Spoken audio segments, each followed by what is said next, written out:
আজকে home adviser জানিয়েছেন যে তাকে আজকে সকাল ৯টার সময় অস্ট্রেলিয়ান হোম মিনিস্টার তাকে ফোন করেছিলেন টনি পার্ক এবং উনি জানিয়েছেন যে আজকে এখন থেকে বাংলাদেশীদের জন্য যে ভিসা প্রসেসিং এইটা ঢাকা থেকে হবে। এটা আগে নিউ দিল্লিতে নিয়ে যাওয়া হয়েছিল। কিন্তু আপনারা জানেন যে এটা কিছু অসুবিধা তৈরি হচ্ছে।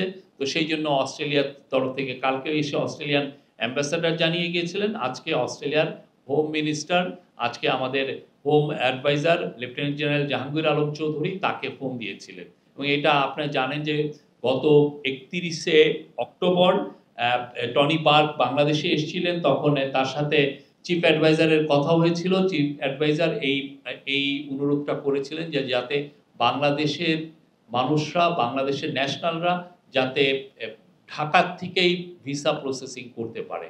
তো আমরা তাকে এই প্রসেসটা এখন থেকে ঢাকা থেকে শুরু হবে। এই ছিল আজকে মোটামুটি ক্যাবিনেটের মূল বিষয়। ঈদের ছুটি তো আমরা তো বললাম যে ঈদের যে যাতায়াতের ফ্যাসিলিটেট করার জন্য যাতে নির্বিঘ্নে আপনারা বাংলাদেশের মুসলিম জনগোষ্ঠী যাতে নির্বিঘ্নে ঈদ পালন করতে পারেন সেই জন্য ৩রা এপ্রিল এক্সট্রা নির্বাহী আদেশে ছুটি ঘোষণা করা হয়েছে।